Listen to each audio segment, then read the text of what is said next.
ನಮಸ್ಕಾರ. ಎಲ್ಲರ ಜೀವನದಲ್ಲೂ ಒಂದಲ್ಲ ಒಂದು ಸಮಯದಲ್ಲಿ ಯಾಕೋ ಟೈಮೇ ಸರಿ ಇಲ್ಲ ಅನ್ನುವಂಥ ಒಂದು ಕ್ಷಣ, ಒಂದು ಕಾಲ ಬಂದೇ ಬರುತ್ತೆ. ಎಲ್ಲ ಮಾಡ್ತಾ ಇದ್ದೀನಿ, ಎಲ್ಲ ಪ್ರಯತ್ನ ಪಡ್ತಾ ಇದ್ದೀನಿ, ಏನು ಮಾಡಿದ್ರೂ ನನ್ನ ಕೈಯಲ್ಲಿ ಏನೂ ಇಲ್ಲ, ಯಾವುದೂ ಕೈಗೂಡ್ತಾ ಇಲ್ಲ, ಗ್ರಹಚಾರವೋ ಗ್ರಹಚಾರ, ಏನು ಮಾಡಿದ್ರೂ ಅಡುಕು ತೊಡಕುಗಳೇ ಬರ್ತಾ ಇದೆ ಅನ್ನುವಂಥ ಒಂದು ಸಮಯ ಎಲ್ಲರ ಜೀವನದಲ್ಲೂ ಬಂದೇ ಬರುತ್ತೆ. ಆ ಸಮಯದಲ್ಲಿ ಏನು ಮಾಡಬೇಕು ಅನ್ನೋದು ಗೊತ್ತಿರುತ್ತೆ ರೀ ಮನಸ್ಸಿಗೆ. ಆದ್ರೂ ಅದನ್ನು ಮಾಡೋಕ್ಕಾಗ್ತಾ ಇರಲ್ಲ. ಏನೇನೋ ವಿಷಯಗಳು ತಲೆಯಲ್ಲಿ ತುಂಬ್ಕೊಂಡ್ಬಿಟ್ಟು ಜೀವನ ಹದಗೆಟ್ಬಿಟ್ಟಿರುತ್ತೆ. ಅಸಹಾಯಕ ಪರಿಸ್ಥಿತಿ ತಲುಪಿಬಿಟ್ಟಿರುತ್ತೆ. ಸಂಬಂಧಗಳು ಹಾಳಾಗಿರ್ಬೋದು, ಅಥವಾ ಆರ್ಥಿಕ ಪರಿಸ್ಥಿತಿಯಿಂದ ಇರ್ಬೋದು, ಏನಾದರೂ ಆಗಿರಲಿ, ಒಟ್ಟಿನಲ್ಲಿ ನಾವು ಏನೇ ಮಾಡಿದ್ರೂ ಅದು ಸರಿ ಆಗ್ತಾ ಇರಲ್ಲ. ಆ ಥರ ಪರಿಸ್ಥಿತಿ, ಆ ಥರ ಒಂದು ಕಾಲಘಟ್ಟ ಎಲ್ಲರನ್ನೂ ಅನುಭವಿಸಿರ್ತಾರೆ. ನಾನು ನನ್ನ ಜೀವನದಲ್ಲಿ ಅಂಥ ಒಂದು ಕಾಲಘಟ್ಟ ಅನುಭವಿಸಿದ ಹಾಗೂ ತಲೆ ಕೆಡಿಸ್ಕೊಂಡು ಅದರಿಂದ ನಾನು ಹೆಂಗೆ ಆಚೆ ಬಂದೆ, ನನಗೆ ಸಹಾಯ ಆದಂಥ ಒಂದು ಅಂಶನ ಇವತ್ತು ನಿಮ್ಮ ಹತ್ರ ಹಂಚ್ಕೊಳ್ಳೋಣ ಅಂದ್ಕೊಂಡೆ. ಈಗ ಅಂಥ ಸಮಯದಲ್ಲಿ ಮೊದಲನೇದಂದರೆ ತಲೆ ಕೆಟ್ಟೋಗ್ಬಿಟ್ಟಿರುತ್ತೆ. ಎಷ್ಟು ಯೋಚನೆಗಳು ಅಂದರೆ, ಏನಪ್ಪ ಮಾಡೋದು, ಇದು ಮಾಡಿದ್ವಿ, ಅದು ಮಾಡಿದ್ವಿ, ಎಲ್ಲ ಕಡೆ ನಾವು ಸಹಾಯಕ್ಕೋಸ್ಕರ ನೋಡ್ತಾ ಇರ್ತೀವಿ. ಏನೇನು ಕಲಿಬೋದು, ಏನೇನು ಇದರಿಂದ ಹೆಂಗೆ ಆಚೆ ಬರೋದು, ತಲೆ ಕೆಟ್ಟೋಗ್ಬಿಟ್ಟಿರುತ್ತೆ. ಏನು ಮಾಡಿದರೂ ನಡೀತಿಲ್ವಲ್ಲ, ಭಗವಂತನ ಕಡೆಗೂ ನೋಡಿರ್ತೀವಿ. ತಂದೆ ಎಂಥ ಪರಿಸ್ಥಿತಿ ತಂದುಬಿಟ್ಟೆ, ಯಾಕೆ ನಾನು ಮಾಡ್ತಿರೋ ಪ್ರಯತ್ನ ಸಾಕಾಗ್ತಿಲ್ವೇ, ಎಷ್ಟು ಕಷ್ಟಪಡ್ತಾಯಿದ್ದೀನಿ. ಎಷ್ಟೋ ಸಲ ದೇವ್ರುಗಳನ್ನ ಹೋಗಿ ಕೇಳ್ಕೊಂಡಿರ್ತೀವಿ, ಅಲ್ಲಪ್ಪ ನಾನು ಇಷ್ಟು ಪ್ರಯತ್ನ ಪಡ್ತಾಯಿದ್ದೀನಿ, ಸ್ವಲ್ಪನಾದರೂ ಕರುಣೆ ತೋರಿಸು ಅಂಥ ಪರಿಸ್ಥಿತಿ ಬಂದ್ಬಿಟ್ಟಿರುತ್ತೆ. ಆಗ ಮನಸ್ಸನ್ನು ಗಟ್ಟಿ ಮಾಡ್ಕೊಳ್ಳೋದು ಅಥವಾ ಈ ನಮ್ಮ ಮನೋಬಲ ಅಂತ ಏನು ಕರಿತೀವಿ, ಅದೇನು ಕೆಲಸಕ್ಕೆ ಬರ್ತಾ ಇರಲ್ಲ. ಅನ್ನಿಸ್ತಾ ಇರುತ್ತೆ, ಇಲ್ಲ ನಾನು ಮನಸ್ಸು ಗಟ್ಟಿ ಮಾಡ್ಕೊಂಡು ಏನೋ ಮಾಡಬೇಕು, ಜೀವನದಲ್ಲಿ ಮಾಡಬೇಕು, ಆದರೆ ಆಗ್ತಾ ಇಲ್ವೇ, ಏನು ಮಾಡೋದು ಆವಾಗ ನಾನು ಮಾಡಿದಂಥ ಒಂದು ಕೆಲಸ ಅಥವಾ ನಾನು ಕಂಡುಕೊಂಡಂಥ ಒಂದು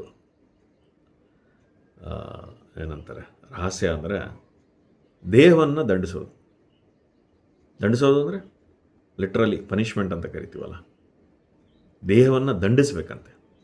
ಅದರಿಂದ ಬಹಳಷ್ಟು ಲಾಭ ಇದೆ. ಯಾವಾಗ ನಿಮ್ಮ ಮನಸ್ಸು ಅಲ್ಲೋಲ ಕಲ್ಲೋಲ ಆಗಿರುತ್ತಲ್ಲ, ಆ ಅಲ್ಲೋಲ ಕಲ್ಲೋಲವಾದ ಮನಸ್ಸನ್ನು ಒಂದು ಸೀಮಿತಕ್ಕೆ ತಂದು ಸ್ವಲ್ಪ ಶಾಂತವನ್ನಾಗಿ ಮಾಡಿ ಸ್ವಲ್ಪ ಸಮಾಧಾನ ಮಾಡಿಸೋದು ದೇಹದಂಡನೆಯಿಂದ ಸಾಧ್ಯ ಇದೆ ಅಂತ. ದೇಹ ದಂಡಿಸೋದು ಅಂದರೆ ಏನು, ಯಾವುದೇ ರೀತಿಯಲ್ಲಿ ಮಾಡ್ಬೋದು. ನಡೆಯೋದು 1 ಗಂಟೆ ಉಸಿರು ಏರಿಳಿತ ಆಗಬೇಕು, ಅಷ್ಟು ಜೋರಾಗಿ ನಡಿಬೇಕು. ನಿಧಾನವಾಗಿ ಶುರು ಮಾಡಿ ಹಾಗೆಯೇ ಜೋರು ಮಾಡ್ಕೋತಾ ಮಾತಾಡೋದಕ್ಕೆ ಕಷ್ಟ ಆಗಬೇಕು, ಅಷ್ಟು ಏದುಸಿರು ಬರೋ ಥರ ನಡಿಬೇಕಂತೆ. ಇಂಗ್ಲೀಷ್ನಲ್ಲಿ ಬ್ರಿಸ್ಕ್ ವಾಕಿಂಗ್ ಅಂತ ಕರೀತಾರೆ. ಅಲ್ಲಿಂದ ಶುರು ಮಾಡ್ಬೋದು, ಅಥವಾ ಓಡೋದು ಶಕ್ತಿ ಇದ್ದರೆ ಓಡ್ಬೋದು, ಅಥವಾ ವ್ಯಾಯಾಮ ಮಾಡ್ಬೋದು, ಜಿಮ್ಮಿಗೆ ಹೋಗ್ಬೋದು, ಯೋಗ, ಈ ರೀತಿ ಬಹಳಷ್ಟು. ಅಥವಾ ಇದೆಲ್ಲದೂ ಬಿಟ್ಟು ನಿಮ್ಮ ಕೆಲಸ ದೇಹದ ಪರಿಶ್ರಮದ ಕೆಲಸ ಆಗಿದ್ದರೆ ನಿಲ್ಲಿಸದ ಕೆಲಸ ಮಾಡೋದು. ಈಗೇನಾದರೂ ಸಾಮಾನ್ಯ ಎತ್ತಾಕುವಂಥ ಕೆಲಸ ಇರ್ಬೋದು, ಅಥವಾ ಯಾವುದೇ ಏನು ನಾವು ಫಿಸಿಕಲ್ ಲೇಬರ್ ಅಂತ ಕರಿತೀವಿ, ದೈಹಿಕವಾಗಿ ಮಾಡುವಂಥ ಕೆಲಸಗಳು ಅತಿ ಹೆಚ್ಚಾಗಿ ಮಾಡೋದು ಬೇಕಂತ. ಯಾಕೆಂದರೆ ಆ ಸಮಯದಲ್ಲಿ ಏನು ನಡೀತಾ ಇರಲ್ಲ, ತಲೆ ಎಲ್ಲ ಕೆಟ್ಟು ಚಿತ್ರಾನ್ನ ಆಗೋಗ್ಬಿಟ್ಟಿರುತ್ತೆ ತಲೆ ತುಂಬ. ಆವಾಗ ಒಂದು ಈ ಎಲ್ಲ ಕಡೆ ಹರಿತಾ ಇರೋವಂಥ ಈ ಛಿದ್ರ ಆಗಿರೋ ಮನಸ್ಸನ್ನು ಒಂದು ಹತ್ತಿರಕ್ಕೆ ತರೋದಕ್ಕೆ ಇದೊಂದು ಬಹಳ ಒಳ್ಳೆಯ ಉಪಾಯ. ದೇಹವನ್ನು ಚೆನ್ನಾಗಿ ದಂಡಿಸಿ ಬೆವರಿಳಿಬೇಕು, ಆ ಥರ ದಂಡಿಸಿ ಸುಸ್ತಾಗೋ ಥರ ಮಾಡಿದರೆ ಅದರಿಂದ ಮನಸ್ಸು ಸ್ವಲ್ಪ ಸೀಮಿತಕ್ಕೆ ಬರುತ್ತೆ. ಬರೀ ಒಂದಿನ ಅಲ್ಲ, ದೇಹವನ್ನು ಪ್ರತಿನಿತ್ಯ ದಂಡಿಸೋಕೆ ಶುರು ಮಾಡಿದೆ ನಾನು. ಪ್ರತಿನಿತ್ಯ ಯಾವುದೇ ಇದಿಲ್ಲದೆ ದೇಹವನ್ನು ದಂಡಿಸೋಕೆ ಶುರು ಮಾಡಿದರೆ ನಿಮ್ಮ ಮನಸ್ಸು ಸ್ವಲ್ಪ ಸೀಮಿತಕ್ಕೆ ಬರುತ್ತೆ. ಏನು ಇದರಿಂದ ನಮ್ಮ ಕಷ್ಟ ಎಲ್ಲ ಬಗೆಹರಿದು ಬಿಡುತ್ತಾ ಅಂತ ಕೇಳ್ಬೋದು. ಖಂಡಿತ ಬಗೆಹರಿಯೋದಿಲ್ಲ.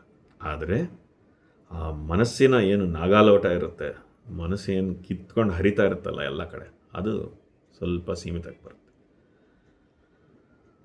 ನೀವು ನಂಬ್ತಿರೋ ಬಿಡ್ತಿರೋ ಇದೇ ರೀತಿ ನೀವು ಮಾಡ್ತಾ ಹೋದರೆ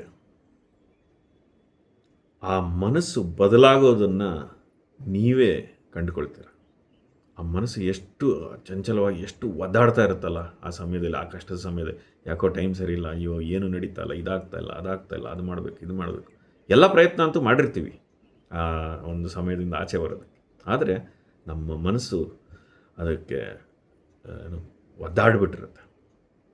ಈ ದೇಹವನ್ನು ನಿರಂತರ ದಂಡಿಸ್ತಾ ಇದ್ದರೆ ನಮ್ಮ ಮನಸ್ಸು ನಿಧಾನವಾಗಿ ಬದಲಾಗುತ್ತೆ, ಸ್ವಲ್ಪ ತಿಳಿಯಾಗುತ್ತೆ.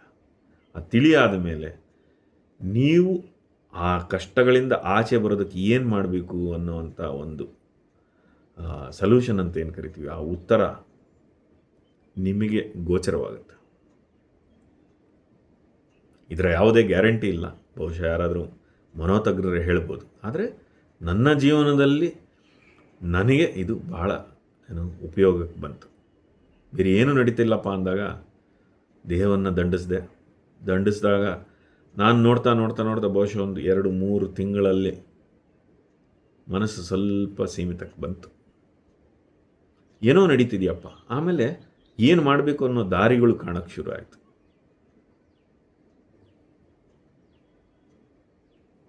ನಿಮ್ಮ ಜೀವನದಲ್ಲಿ ಬಹುಶಃ ಟೈಮ್ ಸರಿ ಇಲ್ಲಪ್ಪ, ಏನು ನಡೀತಾ ಇಲ್ಲಪ್ಪ ಅಂತ ಏನಾರು ಆ ಕಾಲಘಟ್ಟದಲ್ಲಿ ನೀವೇನಾರು ಈಗಿದ್ದರೆ ದೇಹವನ್ನು ದಂಡಿಸಿ ನೋಡಿ. ದಿನ ಬೆವರಿಳಿಯುವ ಹಾಗೆ ದೇಹದಂಡನೆ ಮಾಡಿ. ಕೊನೆಯದಾಗಿ ಅದರಿಂದ ನನಗೆ ಸಿಕ್ಕಂಥ ಒಂದು ಸೂತ್ರ ಏನಂದರೆ, ನನ್ನ ಜೀವನದಲ್ಲಿ ದಿನಚರಿಯನ್ನು ಬೆಳೆಸ್ಕೊಂಡೆ. ನಾನು ಡೈಲಿ ಸ್ಕೆಡ್ಯೂಲ್ ಅಥವಾ ಟೈಮ್ ಟೇಬಲ್ ಅಂತ ಏನು ಕರಿತೀವಿ, ಆ ಒಂದು ಕ್ಲಾರಿಟಿ ಬಂತು ಮನಸ್ಸಿಗೆ. ಭಗವಂತ, ಮಿಕ್ಕಿದ್ದೆಲ್ಲ ನನ್ನ ಕೈಯಲ್ಲಿಲ್ಲಪ್ಪ, ನನ್ನ ಪ್ರಯಾಸ ಏನಿದೆ ಅದನ್ನು ಮಾತ್ರ ನಾನು ಮಾಡಬಲ್ಲೆ, ನನ್ನ ಕೈಯಲ್ಲೇನಿದೆ ಅದನ್ನು ನಾನು ಮಾಡಬಲ್ಲೆ, ಫಲಾಫಲಗಳು ನನ್ನ ಕೈಯಲ್ಲಿಲ್ಲ ಅಂಥೇಳಿ ಮಿಕ್ಕಿದ್ದನ್ನು ದೇವ್ರಿಗೆ ಬಿಟ್ಬಿಟ್ಟೆ. ದೇವ್ರ ಮೇಲೆ ನಂಬಿಕೆ ಇದ್ದರೆ ದೇವ್ರಿಗೆ ಬಿಡಿ, ದೇವ್ರ ಮೇಲೆ ನಂಬಿಕೆ ಇಲ್ಲ ಅಂತಂದರೆ ಡೆಸ್ಟಿನಿ ಅಂತ ಕರಿತೀವಲ್ಲ, ಅದಕ್ಕೆ ಬಿಟ್ಬಿಡಿ.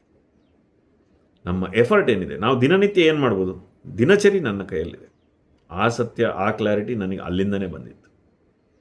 ಯಾಕೆ ಬಂತು ಅಂತಂದರೆ, ನಾನು ಪ್ರತಿದಿನ ಹೋಗ್ಬಿಟ್ಟು ನನಗೆ ನಾನು ಆ ಬದ್ಧತೆಯಿಂದ ಹೋಗ್ಬಿಟ್ಟು ಆ ವ್ಯಾಯಾಮ ಮಾಡೋಕ್ಕೆ ಶುರು ಮಾಡಿದೆ. ಇಲ್ಲ, ನಾನು ಪ್ರತಿದಿನ ಇದನ್ನು ಮಾಡ್ತೀನಿ, ಮಾಡಿ ಮಾಡಿ ಮಾಡಿ ಮಾಡಿ ಮಾಡಿ ಮಾಡಿ ಅದು ನನ್ನಲ್ಲಿ ಒಂದು ಶಿಸ್ತನ್ನು ತಂತು. ಆ ಶಿಸ್ತು ನನಗೆ ಒಂದಿನ ಗೋಚರ ಆಯಿತು.